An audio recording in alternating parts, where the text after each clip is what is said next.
बिस्मिल्लाहिर्रहमानिर्रहीम अस्सलाम वालेकुम। आज जो इंडिया की जमहूरियत का जनाजा निकला है, तारीख में ऐसे वाक़यात और ऐसे लम्हात नहीं होते कि जब एक प्राइम मिनिस्टर किसी चीफ मिनिस्टर को बुलाए और साथ उसी की पार्टी के लोग एक तकरीब के अंदर उसको गालियां निकाले, उसकी बेइज्जती करे। ये नज़ारा इंडिया के अंदर ही मिल सकता है और ये इंडिया में भी कभी ऐसा नहीं हुआ करता था। ये पहली मर्तबा तारीख में हुआ है कि मोदी के आने के बाद नफरतें इतनी अरूज पर पहुंच चुकी है कि चीफ मिनिस्टर को बुलाकर उसकी बेइज्जती हुई है। इस वक्त सूरत हाल ये है कि आपको वो क्लिप दिखाने जा रहे हैं जिसके अंदर ये सारा कुछ हुआ और पूरी दुनिया के अंदर इस वक्त हलचल मची है कि मोदी करता क्या है। मोदी ने इसके बाद क्या कहा कि राफेल तैयारों के और तेजस के हवाले से क्या बातचीत हुई, ये तमाम चीज़ें बताएंगे और किस तरह ब्लॉक 3 सीरीज ने। मजीद डिस्कस करने से पहले इस वीडियो को लाइक करें, हकीकत टीवी को सब्सक्राइब करें और बेल आइकन पर ज़रूर क्लिक करें। मोदी को इतना बेबस कर दिया है कि उसको आज ओपनली कहना पड़ा कि हमें अब ऐसे तैयारे बनाने हैं जिसमें कोई फॉल्ट ना हो ताकि हम दुनिया को दे सके। ये क्यों ब्लॉक 3 सीरीज हमारी JF-17 थंडर ने किया, वो सब आपको दिखाएंगे। लेकिन सबसे पहले आपको बता दे हुआ क्या है। क्लिप दिखाने से पहले आपको थोड़ा बता दे कि इंडिया के एक नेताजी, एक पर्सनैलिटी थी, उनके लिए इन्होंने कलकत्ता के अंदर एक बहुत बड़ी तकरीब रखी। उसमें मोदी को बुलाया, चीफ मिनिस्टर ममता बनर्जी जो बंगाल थे, वेस्ट बंगाल से, इनको बुलाया। ममता बनर्जी ये बेसिकली वो हैं जो मोदी को इन्होंने इतने खिलाफ थी और स्टिल हैं और मोदी से नफरत करती है। यानी ये हालत है कि मोदी के खिलाफ जो खास तौर पर मुसलमानों के हवाले से जो कानून लेकर आई थी, इन्होंने कहा था जो मर्जी हो जाए मैं ये कानून यहाँ पर लागू नहीं करने दूंगी, और मोदी के शदीद खिलाफ है। यानी कलकत्ता के अंदर इस लेवल का काम है कि मोदी से बड़ी नफरत होती है। वहां पर मोदी को घास भी नहीं डालते, एक सीट तक नहीं है वहां से जीत पाते। अब सूरत हाल क्या है? सूरत हाल ये है कि मोदी ने तकरीब की, इसको बुलाया और वहां पर इन्होंने नारे मारे। अभी वो खिताब करने के लिए आने वाली थी, इन्होंने गालियां देना शुरू कर दी। वो आई, उसने कहा कि इस तरह बुलाकर तुम लोग बेइज्जत करते हो, और उसके बाद वो फौरी तौर पर उसने खिताब कैंसिल किया और चली गई।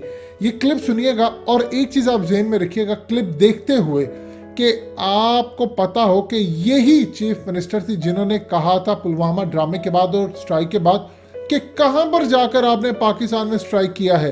आप बताएं, पाकिस्तान हमें बेइज्जत करता फिर हमें कोई सबूत तो दें, या कि दुनिया को पागल बनाया। यानी इस लेवल हद तक गई। फिर पुलवामा के ऊपर उन्होंने कहा कि हमारे जवान मर गए हैं, तुम लोगों ने क्या किया, वो सारे सवालात कि ये हमला जाली और ये तमाम चीजें। अब जरा ये क्लिप देखिएगा।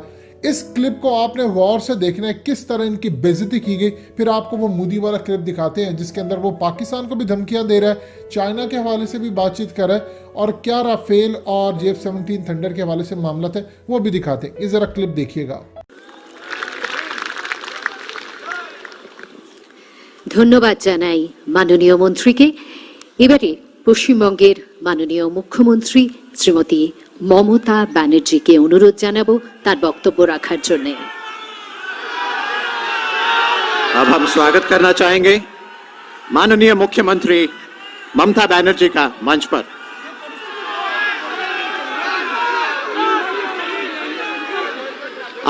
आप लोग जरा सा शांत हो जाएं। आप लोग जरा शांत हो जाएं और इस पावन अवसर पर श्रीमती ममता बनर्जी को मौका दीजिए कुछ शब्द कहने का। नहीं, मेरे को तो लगता है कि गवर्नमेंट का प्रोग्राम का कोई डिग्निटी होना चाहिए। एक गवर्नमेंट का प्रोग्राम है, कोई पॉलिटिकल पार्टी का प्रोग्राम नहीं है, और पॉलिटिकल पार्टी का और गरम पब्लिक का प्रोग्राम है।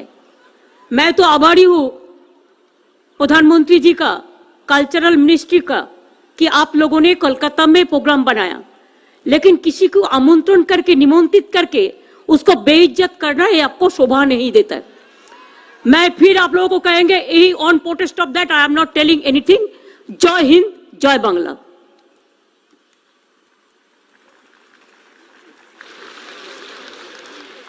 আপনাদের সকলের কাছে আমরা সহযোগিতা প্রার্থনা করি।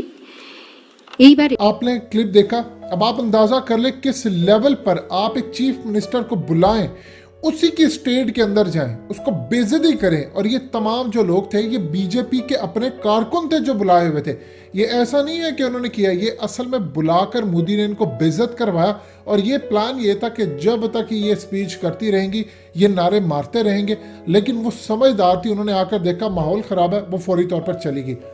अब एक सूरत हाल है कि मोदी ने वहाँ पर बात की कि हमें अब ऐसे जहाज़ बनाने चाहिए, ऐसी चीज़ें बनानी चाहिए जिनमें फॉल्ट ना हो। असल में तेजास के हवाले से समझ लें कि तेजास में इतने फॉल्ट हैं कि दुनिया ने लेने से इनकार कर दिया। इवन कि इनको जब इन्होंने कहा कि आप अपनी एयरफोर्स के लिए तो यूज़ नहीं करते, हमें बेच रहे हैं, इसके मुकाबले में 18 ममालिक पाकिस्तान से खरीदने जा रहे हैं। अब इस सूरत हाल के अंदर इन्होंने कहा हमें ऐसे तेजास बनाने चाहिए, ऐसे बनाने चाहिए कि उनके अंदर फॉल्ट ना होता कि हम दुनिया को दे सके। ये तो उन्होंने बात की, लेकिन अब आपको क्लिप सुनवाने जा रहे हैं राफेल तैयारों के हवाले से। और क्या इन्होंने बात की कि LAC और LOC पर हम मुंह तोड़ जवाब दे रहे हैं पाकिस्तान और चाइना को। और हालत इनकी ये हो चुकी है कि इस वक्त 101 गाँव के अंदर जो घर है वो बनाकर अरुणाचल प्रदेश में चाइना बसा चुका है। और मोदी सरकार सबको ये कह रही है कि हम ये कर देंगे, वो कर देंगे। ये ज़रा आप मोदी का देखिएगा और बॉडी लैंग्वेज देखिए किस तरह ये लोगों को बेवकूफ़ बना रहा। फिर आपको समझ आएगी कि पाकिस्तान के हवाले से कोई प्लान नहीं है इनका, इनको पता ही नहीं है इनके साथ होने के जा रहा है। इसीलिए कभी इधर की छोड़े कभी उधर की छोड़े और ये कह रहे हैं कि जी हम मुंह तोड़ जवाब दे रहे हैं। और हालत ये है कि पूरी दुनिया में इनकी बेइज्जती होती रही है। ये देखिएगा ज़रा। IITs और IIMs जैसे बड़े संस्थान खोले गए हैं। आज देश 21वीं सदी की जरूरतों के हिसाब से नई राष्ट्रीय शिक्षा नीति भी लागू कर रहा है। साथियों, मैं कई बार सोचता हूं कि आज देश में जो बदलाव हो रहे हैं, जो नया भारत आकार ले रहा है, उसे देख नेताजी को कितनी संतुष्टि मिलती है।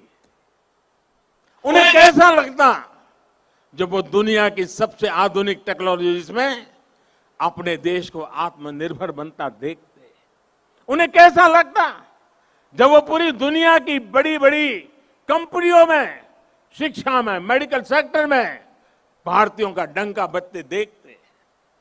आज राफेल जैसे आधुनिक विमान भी भारत की सेना के पास हैं और तेजस जैसे अत्याधुनिक विमान भारत खुद भी बना रहा है। जब वो देखते कि आज उनके देश की सेना इतनी ताकतवर है, उसे वैसे ही आधुनिक हथियार मिल रहे हैं जो वो चाहते थे, तो उन्हें कैसा लगता। आज अगर नेताजी ये देखते कि उनका भारत इतनी बड़ी महामारी से इतनी ताकत से लड़ा है, आज उनका भारत वैक्सीन जैसे आधुनिक वैज्ञानिक समाधान खुद तैयार कर रहा है, तो नेताजी क्या सोचते। जब वो देखते कि भारत वैक्सीन देकर दुनिया के दूसरे देशों की मदद भी कर रहा है, तो उन्हें कितना गर्व होता। नेताजी जिस स्वरूप में हमें देख रहे हैं, हमें आशीर्वाद दे रहे हैं, अपना स्नेह दे रहे हैं, जिस सशक्त भारत की उन्होंने कल्पना की थी, आज LAC से लेकर के LOC तक भारत का यही अवतार दुनिया देख रही है। जहां कहीं से भी भारत की संप्रभुता को चुनौती देने की कोशिश की गई, भारत आज मुंह तोड़ जवाब दे रहा है। साथियों, नेताजी के बारे में बोलने के लिए इतना कुछ है कि बात करते करते रातों की रातों बीत जाए। विश्व युद्ध के समय पर जब साथी देश पराजय का सामना कर चुके थे, सरेंडर कर रहे थे, तब नेताजी ने अपने सहयोगियों को जो बात कही थी, उसका भाव यही था कि दूसरे देशों ने सरेंडर किया होगा, हमने नहीं। दोस्तों, हकीकत टीवी को सब्सक्राइब करना मत भूलिए, वीडियो को लाइक करें, शेयर करें और कमेंट सेक्शन में अपनी राय का इजहार जरूर करें।